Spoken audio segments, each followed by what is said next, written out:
Okay, I just need to make sure this is all working properly. Test, test, test. Okay. Cool. That's that one.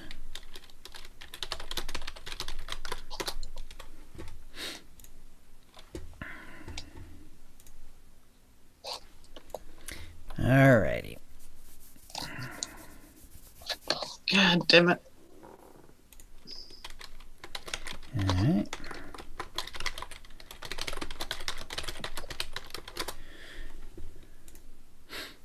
Alright, folks. So, Tio is not available today. He's real busy with end of term stuff for his classes. So it is me with guest Liba today, and we'll get this going properly in just a moment once we make sure that everything is set up.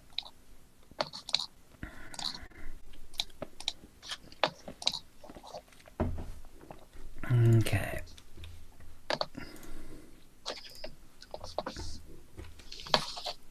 I'll go ahead and double check this.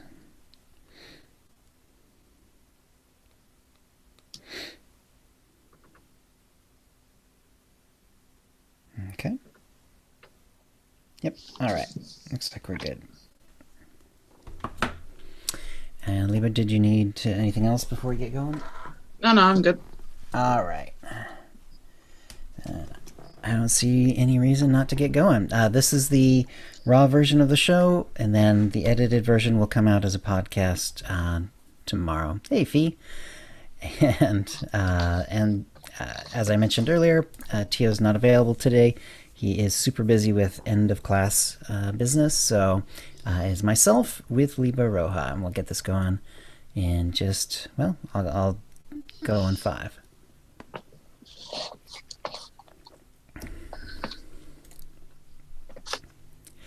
Hi, and welcome to the OotiniCast, the podcast that was kicked out of the Flight Academy for having a mind of its own. This is episode 335, being recorded on Thursday, June 7th, 2018. I'm your host, Chill. Tio is not available today. He is busy with end-of-school work stuff and is super crazy busy, so it's just me today with guest Liba Roja. Liba, how you been? Pretty good. And what you been up to? Not much. Doing a bit of leveling with Chill. I've got one class left, the smuggler left to get my legendary status. Very nice. What is it? 4.5 years after I played the game, I started playing the game, which is a bit bad to really admit. Right. I've and almost got it. Yeah, we're on Corellia, so we're very close. Yeah. These are the characters that we've leveled together off and on for the last, I don't know, month-ish. Something like that. Yeah. And how are you liking the smuggler story? It's interesting. I mean, I've had friends do it and that sort of thing, so I've known a bit about it. But it's different to actually do it alongside or play it with myself. So Yes. And you're doing this character light side, which is not your usual bent. No. It's hard to make those light side decisions, but I need the light 5 achievement too, so. Right. Any highlights of the smuggler story that you really like? Not as yet. I can't. I mean, I've obviously been playing it, but nothing stuck out to me. Okay. So, yeah. Not even like losing your ship first thing in the class story? I've tried to do the smuggler like 5 or 6 times, so. So you knew about that part. I knew about that part. I just couldn't get it all the way to the end of Corellia. I'm just not good at commitment. Well, in that case, probably it's best that we're doing this together, because Jedi Knight is okay for me, but I've done it a couple times, and I'm happy to see it again this way, but I don't know if I would have chosen it otherwise. So it's kind of nice to see it. I'm doing Dark Side, which I think this is the first time I've seen Dark Side on the Night story, because there's definitely some things that I have not seen before in the game. So that's always nice to see. Anything else? Anything else going on? Um, we actually did some dailies. Was it yesterday? Yesterday, the day before, can't remember. Yeah, sometime recently, and I'd left the tune I was playing on in the middle of chapter one, Coffee, Right. just after she'd gotten Darth Maul as a companion. So I couldn't get past one of the boss fights. So I thought, stuff it, I'll just have a bit of fun with chill and put Darth Maul out of the chapter. He doesn't have a lightsaber. Just doesn't have a lightsaber. That's right. That's right. Yeah, we were. It's like he's punching the air. Yeah, It's very yeah. weird. Yeah. So He still says it all the was, normal stuff and does yeah, damage and whatever, but yeah, he there's no lightsabers there. It's very weird. It's kind of like yeah, in a lot of cutscenes. If the character is supposed to like pull out a pistol, a lot of times their hand is empty. There's no pistol there. Only this is not in a cutscene. This is just out and about in the world. Yeah, so that was pretty funny. yeah. It was when I realised it, it was a bit disconcerting because Mars meant to have a lightsaber. He's just one of those Hmm. cartoons that has to have a lightsaber. So Right. yeah, All right. Anything else? not really. All right, then. Let's see. Let me give a shout out to the chat room. And Anu is here. Oh, you know what? Let me do a quick moment here and do a formal Twitter here just to let people know the OotiniCast is rolling.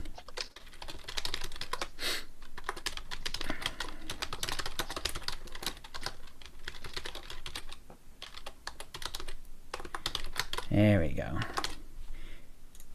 Cool. All right. Let's see. So who's here? We've got Anu, Dekion, hey Dek, Floridon's here, Fee is here, it's Fiona, you're here, Liba, and Pen. Hello, everyone. Yeah, it's a Small little chat room odd. today. Right, a little lower, probably because I think Tio does does one or two extra steps here that I'm probably misfiring on.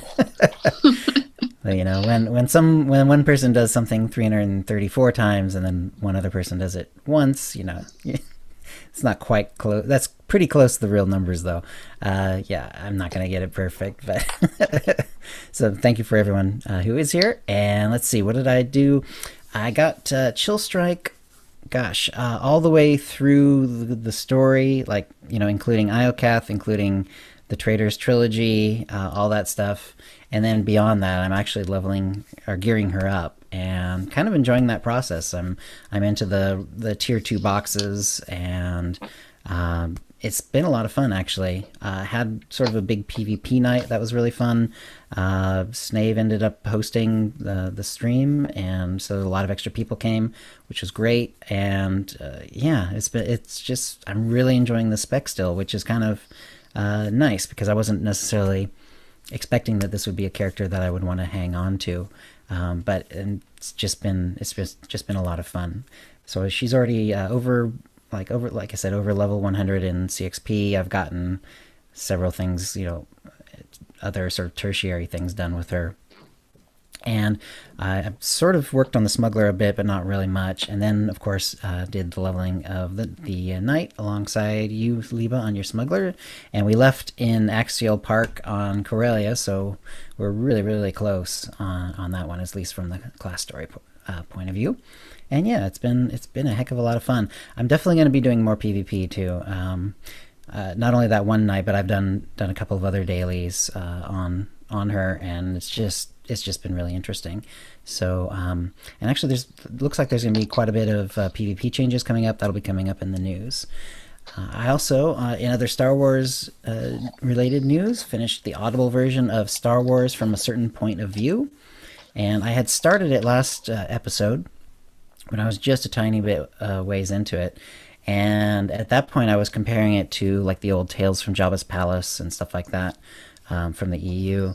And that was kind of true. And it was true of the earlier part of From a Certain Point of View, in that the tales were sort of light. There's a fair bit of humorous ones mixed in.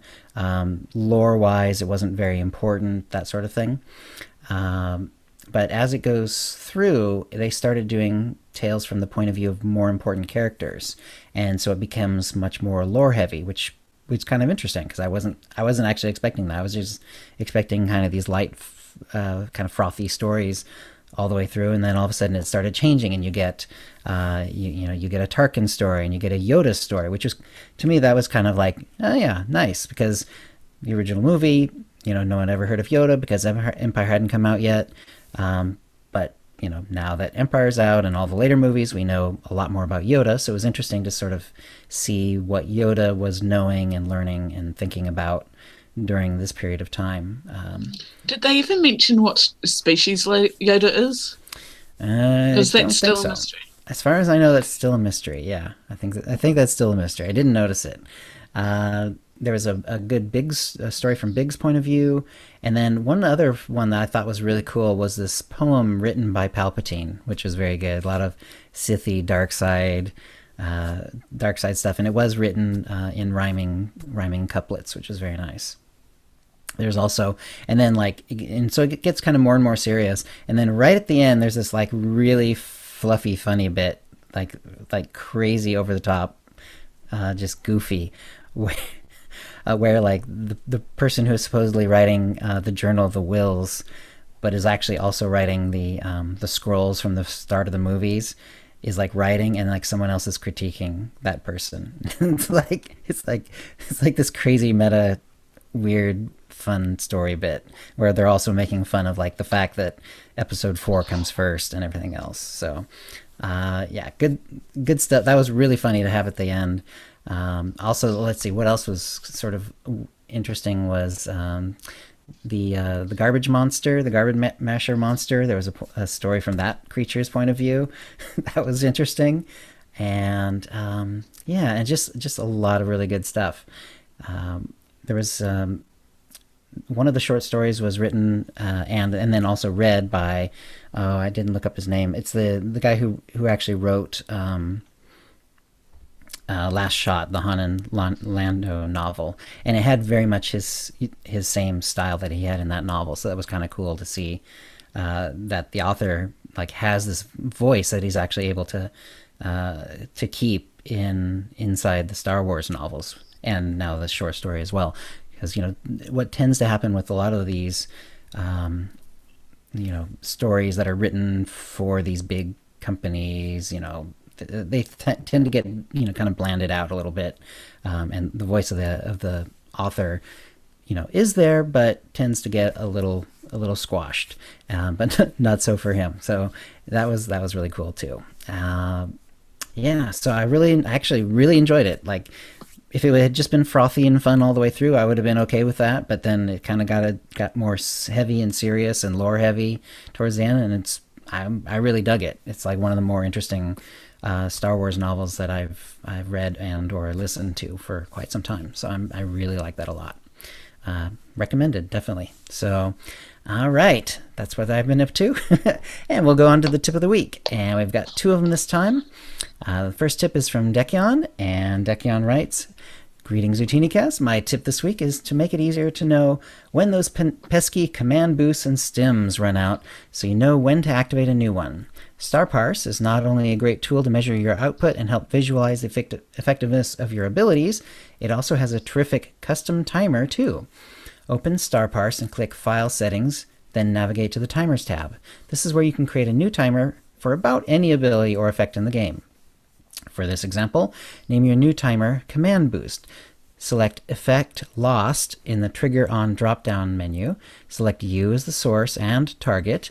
In the Ability and Effect field, add the name or the ID of the effect or ability. Here you can either put Superior Command Boost or the ID, am I really going to have to read this? 410595867020498. Well, you did that well. Yeah, not too useful if you're listening to it on the podcast, but it'll be in the show notes as well. And Superior Command Boost will work. Select Sound and choose your favorite built-in sound clip. I chose Darth Vader's "No" to let me know I need to activate a new one. That's it. Save your change, and here's the way mine is set up, and he has a screenshot. For this to work, you'll need to running Star Parse while you play, and you must checkmark your new timer in the timer's menu to activate it. There's also a great tip to let you know when those important stims have run out. Just switch the name of the ability to Advanced Polybiotic Proficient Stim or whatever you use. If you want to find the ID, you can check your combat log and search for the common name like Superior Command Boost or Advanced Polybiotic Proficient Stim, and you'll see the ID number in curly brackets next to the name. Whew, I hope this helps, and may the force be with you. Very cool. That is very nice, because yeah, CXP boosts, I've definitely run out of them like at inopportune times, like right before a major a major like mission pop-up is coming up, and if it pops up and you don't have the stim at that point, you can't just minimize it, hit the stim, and it won't give you the boost anymore. So yeah, very nice to do that potentially. So have you ever done any of the parsers in the game, Leva? I've used Star Pass a little, but I don't do heaps of group content, so there's unless I start Jar Jar Joyride, right. I'm not going to really. Right. I think they're focusing on the Imperial side this month, and so I think they're. Well, that'd be nice. Yeah, I think they're doing Imperial Ops this weekend, so that's pretty cool. Very nice. So yeah, and I used to use parsers. I can't remember if I ever used Star Parse because I used several of them when I was running Ops, but I haven't done it for a while since then. Like since I've gotten my new computer. Right. That's kind of making me think maybe I should go ahead and grab one though, because that's a pretty nice little boost there. All right. The second tip is from Ducky. Greetings, OotiniCast hosts and listeners. Hey, Ducky. Grinding for Datacron decorations from planets and can't get them on your level 70 character? Well, guess what? Things changed when 4.0 went live, as I recently discovered. In order for them to drop from loot on the planet, you need a character under level 55. At least that's what the data miners indicate on Reddit. I'm working on verifying this with a level 43 mercenary on Quesh, but the discussions on the official forums and Reddit show that the higher level characters won't get them from kill loot. Random security chests and treasure hunting boxes, grade 7 through 9, appear to drop to them randomly, according to the posts. Wow. And he's Anu, Ducky, and many other characters, too many to mention. That's interesting, and I hadn't actually noticed that formally, but it definitely squares with what I have noticed. Like I'll sometimes get them when I'm leveling, but when I'm doing like heroics on a level 70, and even though it's a low level planet, I never get a drop like that. So that does seem to square with my experience. So there you go. And I wonder if that's made some of the Datacron decorations go up in price over time. Economics would indicate probably yes, unless just enough people have gotten those already from other means that they just don't have a high demand. Anyway, the winner by random allotment is Dekyon. So congratulations, Dekyon. You're the winner of a Tonfon or M83R droid pet code, which I think you probably have both at this point, courtesy of BioWare, and a new OotiniCast provided cartel market pack from the latest shipment. And if you'd like a chance to win the same, please send your tips to OotiniCast@gmail.com before the next show. And that will bring us to the holofeed. Chill? Yes, me. Castillo's not here. So the main thing I was finding in terms of news had to do with a whole bunch of official forum posts that Eric Musco has done regarding upcoming PvP changes. And in the roadmap, there indicated there would be Warzone changes coming this year, and now they're starting to actually kind of go over what these are going to be, which is cool. And so let's do the general goals of these changes are to shorten the average time of war zones to be around 12 minutes. There are a few war zones that are taking quite a bit longer than that currently, so that makes sense. We have some war zones that are exploitable due to environment hacking, and we want to fix that. So that's excellent. That's always something nice to get rid of, and clearly has been an issue. I think especially Voidstar again in that case. So I think Void Star is one of the ones that's longer, and then also it's one of the ones that sort of famously has had environment issues where people are able to get out of the opening area too early and that sort of thing.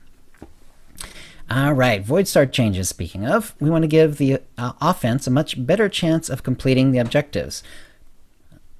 I think personally I like that idea just because I've been in enough Void Stars historically where like you just don't even get past the first door and it's very frustrating. It's kind of boring even like after a while. It's, I mean, for a while it's like, yeah, we're beating on, you know, we're gonna make it, we're gonna, and then you realize, oh yeah, we're just never gonna get through this first door, and then it becomes boring on offense. And on defense it's kind of boring too because yeah, it's like, yeah, you gotta keep your eyes out, but basically at some point it becomes impossible that they're just not gonna make it through. Anyway, they also say we want to make Void Storm more about a race to complete the objectives as opposed to a map which often ends in a stalemate. The stalemates will shorten the overall time of the map, which I guess is true. Let's see. Doors now take 6 seconds to arm, down from 8. That's kind of cool. Defenders now have 15 seconds to disarm door bombs, down from 20. Extending the bridges and lowering the shields now takes 6 seconds to channel, so that's the same, down from 8. Force fields are now blocking the reactor room doors until the bridges are extended. That's kind of cool because there were certain cases where if it mostly had to do with like being able to jump to enemies and stuff like that. There were ways to get, like if you were a defender and you died and you were supposed to be sort of out of the fight until the bridges were extended. But if like an enemy went too close in the middle area there, you could jump over to him, stuff like that. Force fields are now blocking the reactor room doors until, let's see, is that the same one? Yeah, that's right. Until the bridges are extended. And then characters who hack their way into the last 2 rooms of the war zone before the bridge has been extended or the force field is down will be killed. Ah, interesting. Okay. That must be just one of those environment hacks, because that's not part of the game, obviously. That's just straight up cheating. Okay, cool. Overall, let's see. And you don't do a ton of PvP, correct, Liba? No. Okay. Well, definitely this will make it easier to get. I mean, 6 seconds from 8 alone is going to massively, make it easier to get those doors. Definitely. For one thing, it's like if you get tranquilized by, by a smuggler or whatever, that's potentially if they don't have their CC breaker, you can actually get the door undone before that actually wears off.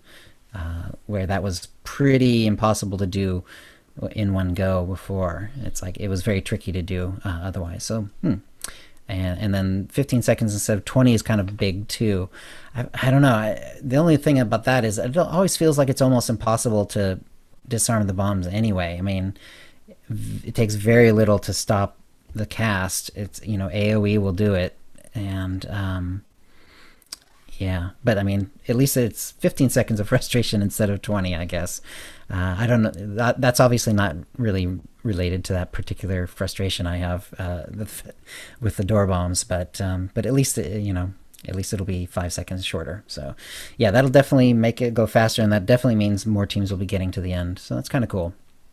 Next one is Ancient Hypergates, and we want running orbs to be more impactful to the Warzone's gameplay with the goal of shortening each map. Orbs now score more points, so when you run those orbs out from the middle out to your side, and then it gets and again points get added at the end of the round. It goes up from 6. Round 1, it'll be 12 points per orb delivered, so that's already doubling. Round 2 is 15, 3 is 18, 4 is 21, 5 is 24, and round 6 or further, 27 points per orb delivered. Yeah, that's massively going to shorten that Ancient Hypergates. Player corral force fields have had their uptime reduced. The force field is now down for 10 seconds and up for 15 seconds, previously 30 seconds. Okay, so you're not going to be stuck in the starting area nearly as long. Now that's interesting. I like that just because it does feel pretty bad to be kind of stuck in the die and then be stuck in the starting area for a long period of time. I kind of like, yeah. So I tend to like that just on a fun, from a fun point of view. I don't know what it'll actually do in terms of how long the Warzone will last. You could make arguments, I think, kind of for both ways, because you'll obviously have more players out on the field, so maybe they can capture more orbs, or the two hypergates themselves. But on the other hand, that also means more defenders too. So I'm not sure what it'll do. It probably won't have much to do with length. I think that is probably more about just making it so that players aren't stuck in the base as much. Alderaan, shortening the match time. Turrets now damage ships for 12 damage per tick, up from 10. Okay, so it's literally 20% faster. Characters exploiting by hacking inside of the capture terminals will now die when they do so. Okay. I did not know about that hack, but I'm glad that's being put in. Yeah, that's just a straight up speed up thing, and that's the only change gameplay wise. So that is definitely gonna be faster. And I don't think it's gonna change the. I don't think it's going to change the strategies at all. It's still going to be go until you double, and then you just need to hold one after that. Yavin. So Yavin 4 further differentiate the map from the Alderaan Civil War, because they kind of have the same 3-node thing, along with shortening the match time. Teams now start with 500 points, down from 600. Interesting. Okay, because Yavin didn't feel that long to me, but maybe it's just because it was new and it always felt just kind of exciting. I don't know. When players die, they reduce their team score by 2, up from 0. So it was not even a thing before. Now it's going to lose your team 2 points when you die. Characters exploiting by hacking inside the capture terminals will now die when they do so. Okay. So kind of the same thing. All right. Let's see. Let me, and I'm going to do a quick check of the stream. Just make sure. Apparently it's going well. Yeah. Some people are having issues with freezing. I think that was just one person. Yep. And it's not dropping. Yeah, I'm not dropping any frames, so I think we're good. All right. So that was part 1, and then later on, Eric did welcome to part 2 of our planned Warzone changes for 5.9.2. So this is coming up fairly soon, next few weeks. If you haven't already done so, we recommend you take a look at part 1, blah, blah, blah. Hut Ball and Quesh Ball, which basically means both maps is all. We have some concerns about the dominance of classes with movement abilities in Hut Ball. The proposed changes will help encourage more team play in the Warzone. We also want to create more situations for counterplay and competition in Hut Ball while ensuring all players are rewarded for their efforts. However, we found out shortly before this show, like less than an hour ago, Eric did another post that actually reverted some of these changes. So some of these changes, and I'll note which ones have been already sort of removed. It's basically these first 2. Carrying the Hut Ball now applies Hinder to the character. Hinder prevents the use of high mobility actions such as Force Charge, Force Speed, Scamper, and more. This has been removed. Due to the Hinder changes above, players holding the Hut Ball will move at 80% movement speed, up from 67% movement speed, and that is almost also certainly removed. He didn't specifically say that, but because they're reverting the Hinder change, they would presumably also revert the movement speed change. So it seems like they had like a cool idea where it's like, basically if you've been in Hut Ball, it's like you just pass it to someone with a lot of mobility, like a lot of bounty hunters are really good. They can charge with the ball. They have their anti-movement impairment abilities and so on, and they make really good ball carriers. Also, snipers make decent ball carriers because although it's a bit of a long cooldown, they have a really long roll that allows them to go pretty far, especially if they can get up high on the top one. And regular smugglers and operatives with their roles make pretty good ball carriers as well. All this would be kind of changed if Hinder became a thing, if the ball gave you Hinder. So, but it sounds like that they had to remove that. It sounds like it was probably being too oppressive at that point. It was just too hard to move around the map, I think, at some point. Maybe they'll figure out something else out. So good idea, but it sounds like they've already kind of gone away from that. But that probably means that they're still thinking about that issue. The third change is not clear if this has been removed or not. It doesn't seem to be directly related to the hinder, but he didn't say if it was reverted or not. So anyway, players can no longer catch the hut ball while stunned. And this creates more opportunities for counterplay, such as intercepting passes intended for a target you stun. So I don't know if this is not related to hinder, so presumably it's still in. So players can no longer catch the hut ball while stunned, which means if you see that that circle coming and you think, oh, he's throwing the ball, you can stun the potential receiver and then catch the ball yourself. Pretty cool. I actually kind of like that. I'm glad it's just stuns and not like also snares or roots or whatever. So it's kind of, but I kind of like the idea that there'll be more ways to have sort of clever ways to play the map. I kind of like that. Finally, adding attacker points for catching a pass from a friendly target. Currently, the thrower of the hut ball receives 500 points, but not the receiver. This will increase to the receiver to gain 250 points. We would also like a touchdown pass to award both players equally. Currently, the thrower gets 500 more points. Here's what the new breakdown would look like. Thrower, 250 attacker points total, 500 attacker points from completing a pass successfully, 250 attacker points for throwing a scoring pass.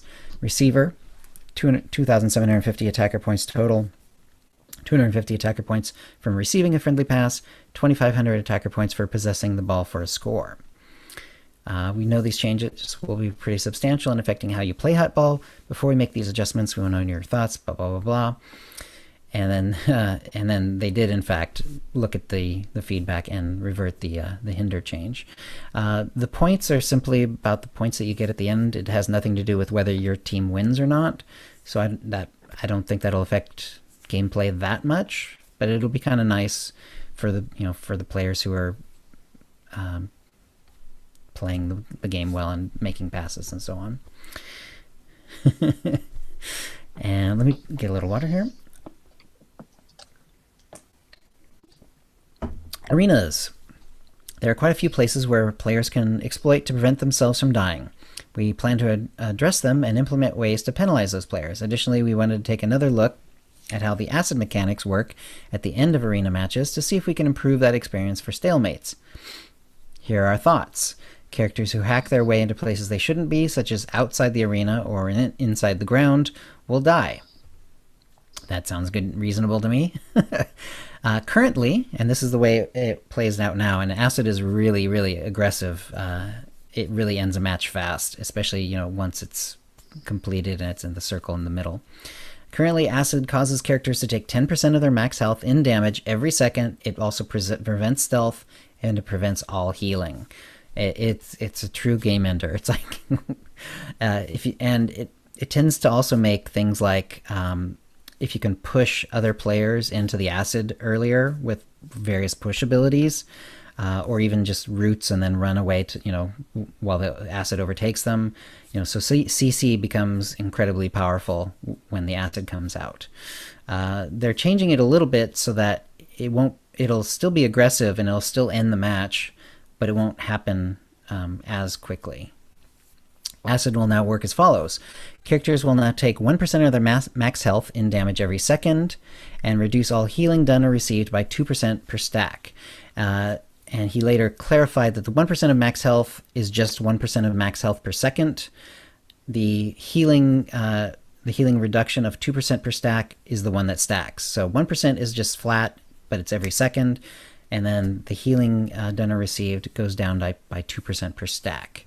So eventually the healing will go away, but you'll still have some benefit to healing for a while, even once you're inside the acid. Acid will still inhibit stealth, so as soon as you have acid on you, you will not be able to stealth. Characters affected by acid will begin with 1 stack and then gain 1 stack per second. So that's basically how the 2% is going to click up. So you're going to lose 2% healing done or received per second, which is the equivalent of per stack. So cool. So and Eric goes on to say, this will mean the very end of an arena match will now get progressively more dangerous. This gives more time for players to fight each other and counterplay before their inevitable acid death. This should also address cases where stealth characters in particular can just CC and then run away to win a match, which is true. It'll still be very powerful, potentially, to like tranquilize, someone near the edge of the map so that they get multiple stacks. And it's not clear to me, like if you have the stacks but you manage to get to the middle where the acid hasn't gotten yet, will they drop off, or do they hang around? I'm not sure. My guess is that they probably hang around, but in any case, so this means, it's not one of those. It used to be like the way it is now. It's like the acid is just like this brutal fight right in the middle. Like everyone like tries to get to the middle. They fight because the acid's coming, and you're just trying to do whatever you can to get their health down so it'll be lower than yours. And then and if possible, you knock them away, stuff like that. And then it's sort of the last person standing. And if you're a healer, and especially a stealth healer, you try to stay in stealth as long as you can, all that stuff. This will give more counterplay. I think this will be a lot more interesting as a way to end the match. It'll take a little longer, but the arenas are the shortest, war zones, so I don't think they're too worried about the fact that this will take a little longer. Plus, this only happens when the arena timer runs out, which is 5 minutes. So, and it's pretty rare for like 3 matches to all go 5 minutes, and have the acid each time. So this change I think will be very interesting to see. It'll definitely change the way it plays when the acid does come, and I'm kind of looking forward to that. And all right, so there's a little bit of extra clarifications and so on. They're also doing some changes to the way that like groups are put together and the way that the matchmaking system is going to work. They're going to look more into like if there's a healer on a team or not. So I was trying to find a more clear note that sort of just talked about that, but it kind of came, it seems, in sort of little bits and pieces. So they're going to be looking at role, spec, and gear to create more balanced teams. So they're especially going to be looking at like whether there's healers or not. So that will be interesting once we know, especially like better details on exactly how that's going to work. But ever since they changed the game from the old talent point system where you could kind of, make a half healer, half damage, or half tank, half damage spec and that sort of thing, to where you just are now in one of 3 specs. Ever since they've done that, they've known exactly what kind of abilities your character had, and now they're actually going to be taking advantage of that to say, okay, you are a healer, so therefore, if you go in, hopefully there's going to be at least one healer on the other team, and if there's not, that can be a serious issue in PvP. Believe me, it's like, anytime you see like more healers on their team, and then you can also have like too many healers potentially as well in some maps where there's just so much healing and not really any damage, and just none of you are dying, but you can't kill anyone on the other team either. That happens sometimes too. So I definitely like that idea. Eric did point out that if the group is pre-made, they will still be together. The game won't split them up just to improve the matchmaking.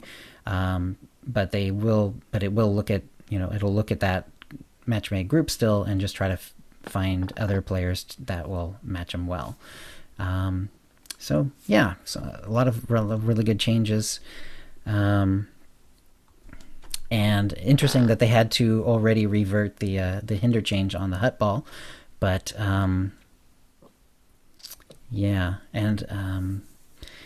when he did do the reversion thing today, let's go ahead and talk about why, or some of the more details, because we know why. Clearly, it wasn't quite meeting their expectations. What Eric did say is, although we're fine with tanks being the best ball carriers under the effects of hinder, We hear your concerns that these changes could cause Hutball to become a stalemate too often. We're also sensitive to your feeling that certain classes would be too limited and unable to defend themselves while carrying the Hutball, since many defensive capabilities are tied to movement abilities for several classes. On the other hand, we plan to keep the proposed attacker point changes. We feel that players who properly position themselves to receive the Hutball pass should be rewarded. We also plan... Okay, this does confirm this. We also plan to keep the change that prevents stun targets from catching the Hutball, as it allows characters that lack a knockback ability to have a viable and reliable way to intercept passes. It also has an additional benefit of giving players another reason to use their stun abilities on characters other than the ball carrier. Ultimately, it should mean that you get stunned a little less often while carrying the Hutball, I suppose. The hinder change was aimed at addressing specific issues with Hutball, and since we're reverting it, we'll be tackling those issues with some new proposed changes. So here we go. New Hutball and Queshball changes. The Hut will become bored of a single ball carrier and kill them after 45 seconds, down from 2 minutes. Doesn't happen a lot in Hutball, from what I've seen, but yes, if you have some situations where like one team is sort of able to, they can't really score, but they're kind of able to keep the ball away from people for a long time. Yeah, 2 minutes is an eternity in Hutball, so it's now down to 45 seconds, which is kind of cool. I kind of like that. Usually, and it most often happen towards the end of the match. Like if you're tied, the winner will be whoever's holding the Hutball at the end of the match. So that gave a strong incentive when you're down to like the last couple of minutes to just turtle the ball and just go to your own side, defend the Hutball carrier at all costs, and just wait time out. Now that can still be done, but they're going to have to throw the ball. If it's over 45 seconds, they're going to have to throw the ball at least once. So that's kind of cool. To win before time expires, the winning team will need to score 10 times, up from 6 times. So that's interesting. So they're actually there's going to be less straight out wins of 10 points. So it's going to be more often like, 5-4 or 5-2 or whatever it ends up being. 8-6, I guess. And the match will now last for a maximum of 10 minutes, down from 13 minutes. So... Okay, the first change is intended to encourage passing the Hutball and increase tension when attempting to turtle to win for a close match. The latter two changes will adjust how we approach this Warzone. If you see Hutball as a sport within SWTOR, we want to have the Warzone play out more as who can score the most points within a 10-minute match, as opposed to race to 6 points to win. I suppose that makes sense. This will also ensure that all Hutball matches are 12 minutes or less if you count the pre-match, which is true because the match now lasts 10 minutes. So I guess that's kind of cool. The 6, I'm not sure about the 6 thing, because usually if some, yeah, there are matches that are 5-5 and then the 6 point determines it, but a lot of times those 6 point matches are, they're 6-0 or 6-1, and now it'll have to go to 10-0 or 10-1, and it will, because if a team's going 6-0, they're going to go 10-0. There's no doubt about it in my mind. So that's just like a little bit more pain, actually. But on the other hand, if it's a close game, and it's high scoring game, it's kind of cool that it can go longer and it won't just be decided. Like if it's 5-5, it won't happen to be decided just because one team manages to get that 6th point when they both have 5, that sort of thing. I'm okay with that, but I'm not. I don't know. It's an odd change to me in some ways, but I'm okay with it. I think the 45-second kill rule for the ball carrier is actually better, because I like that. I like the idea that you're forcing teams to pass. So, all right. Let's see. Just checking the hasn't been much stream chat. Yeah. It's true that there's not usually a lot of arena acid, but it does happen. Typically, it happens like if the healers are really strong and just no one can die. Essentially, that's typically how it happens. The other way it happens, like when it happened for me the other time, was I was damaged agent or operative, and I managed to get away and went into stealth. And then I just tried to wait it out and tried to make it so that the acid would get them instead of me, and I almost did it, but unfortunately, because there was three of them still up at that point, I was not able to. I was not able to survive. I did pretty well because I think I was the last one to start getting touched by the acid, but I wasn't able, because I wasn't a healer. I was in damage spec. I wasn't at full health even when the acid started, so it was pretty nasty. And Iron Spider saying, "Yeah, when you're on that team that's horrible, you just want the match to end," which is true. You really do. So any game that has PvP, you just want it to end if it's a horrible match. When it's a bad match. So hopefully those other changes that they have been alluding to, where they're looking more at making more of a matchmaking, making the matchmaking better. In fact, Eric even mentioned, since SWTOR launch, players have always had a rating behind the scenes. I'm hesitant to say rating because it isn't the same as your ranked score, but it's the easiest way to explain it. This is more of a way that we approximate player skill solely for the purposes of matchmaking. This is also the reason we don't expose the information, since it's not really a rating the way ELO is. And I think that pretty much all games that use like an ELO system have this sort of internal system as well, typically. It's very common anyway. So hopefully if they can make the teams more balanced, there'll be more balanced games. But there will still always be games occasionally where just one team blows out the other for whatever reason. If a strong player or two on one team, DCs or something, or has issues of some sort with their computer, you're going to get blowouts. It just happens. It just happens. It's possible that it could happen more regularly for the APAC players, that you've got weak and strong players on at the same time, because if I'm playing it, right, quote unquote, prime time for me, then Americans are in bed. Almost always. So, yeah. Mm-hmm. Yeah. In chat, Cass McCare would love for them to break out the level 70 tier to 2 brackets based on valor for matchmaking. That makes some sense. I think, though, ultimately, if they can get the matchmaking system a little bit more robust, then that might actually kind of take care of that issue. But we will see about that. So so that's a lot of interesting PvP changes coming up. I'm pretty happy about just about all of them.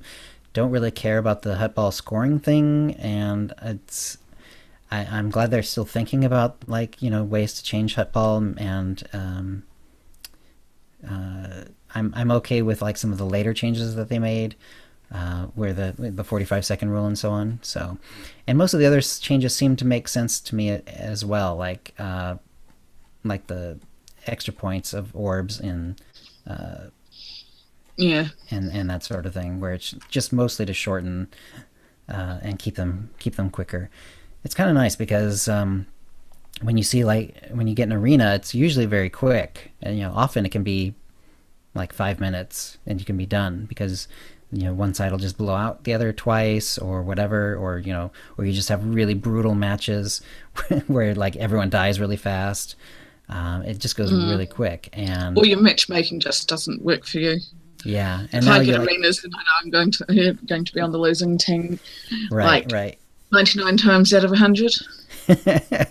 right, yeah, and Hutball will tend, at least, even though it will now go up to 10 points, so a lot of them will go the 10 minutes, but very few of them, or it won't be able to go to the 15 minutes that it can now. So that's kind of nice, actually. Okay. Yeah.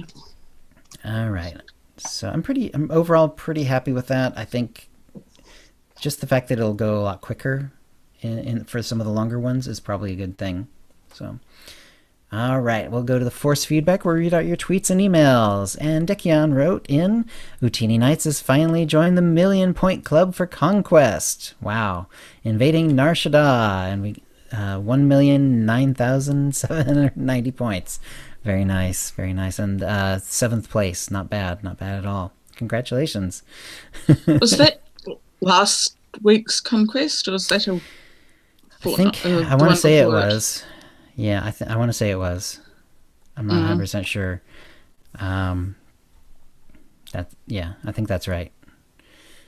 I could be wrong though. Well, yeah. Actually, um, yeah, I think it is because I seem to remember on Narshada seeing Blue Moon pop up as the ones who had won that one. Ducky also wrote in. Let's see, an event sponsoring. Is there missing something? It almost looks like something is missing. Yeah, I was Sponsoring wondering another. that earlier. Yeah, sponsoring another event in celebration of the solstice coming up at the end of June. More specifically, on Saturday the 23rd, starting at 7 p.m. Eastern, 4 p.m. Pacific. Planning on doing it on Rishi with another duck hunt looking for Carmen, followed by, that's right, Carmen, like Carmen Sandiego, followed by a Nutini 500 race, always fun, and cap it up with searching for buried treasure that reveals the Rishi Datacron. The event is open to everyone. Announcements will be made in the Utini chat, so be sure to join Utini and join in on the fun. Again, this will be Saturday the 23rd, 7 p.m. Eastern, 4 p.m. Pacific. In the US, prizes will be from packs that are well over a year old. The first, second, and third get their picks, and we'll have options first for the duck hunt, and the 500 will have two classes where you declare speeder piloting rank 3 or 5, and each set gets prizes, making 9 for 9 total. Prizes consist of armor sets, mounts, weapons, and you never know what else might make its way in there. Have a great one, and may the light side shine on Liba. No.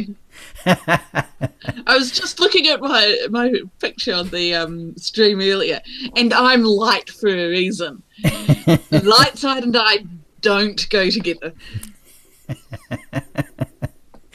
That's awesome. All right, and I think I think that's about it. Then I don't see anything else that we need to go over in the chat.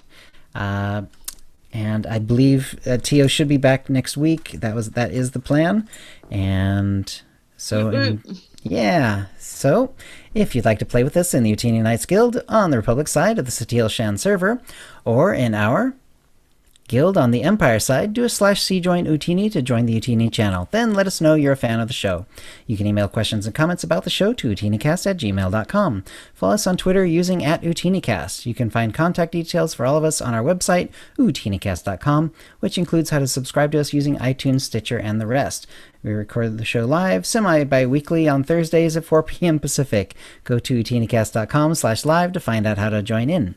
Our theme song is Doomsday by Jean-Paul Zogby. And thank you to the chat room, and thank you, Liba Roja. Thanks for having me. Great to be back. Yeah, and we'll see you next time. Alrighty, folks, that is it. I'll be doing the editing, later tonight, and then Tio will get, we'll push it out as a podcast tomorrow. Thanks for coming. I appreciate. Felt a little weird doing it without Tio, of course, but it seems like it went pretty well. So I'm happy that Lee was able to come, kind of hold my hand here, and we'll see you next time. You don't need any hand holding. You could do it all on your own. I'd rather have someone with me, but thank you. Still, you could do it. All right, let me go ahead and turn off the broadcast and turn